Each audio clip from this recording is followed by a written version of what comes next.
Dhaka Asian cricket কাউন্সিলের AGM আয়োজন নিয়ে কম জলঘোলা করেনি বিসিসিআই।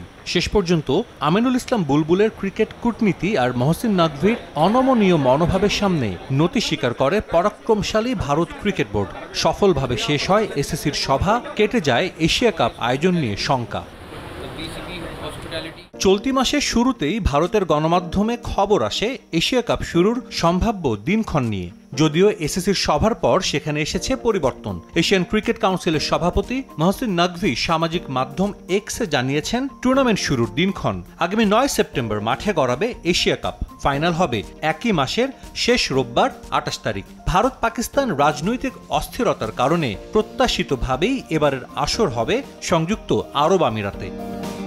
টুর্নামেন্টের ফরম্যাটও চূড়ান্ত। এবারই প্রথম এশিয়া কাপে খেলবে 8 দল। 2 গ্রুপ থেকে সেরা 2 দল যাবে সুপার 4-এ, আর সেখান থেকে শীর্ষ 2 দল খেলবে ফাইনাল। এবারই সর্বাধিক 19টি ম্যাচ হবে এশিয়া কাপ ইতিহাসে। ভারত পাকিস্তান এবারও থাকছে একই গ্রুপে।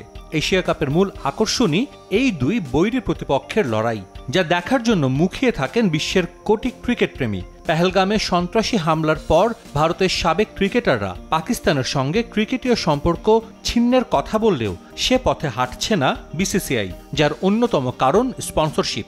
এশিয়া কাপে মোটা অঙ্কের অর্থে স্পন্সরশিপ বিক্রি করে এসিসি, যার বড় একটা অংশ যায় বিসিসিআই এর পকেটে। লাভবান হয় অন্য সদস্য দেশগুলো।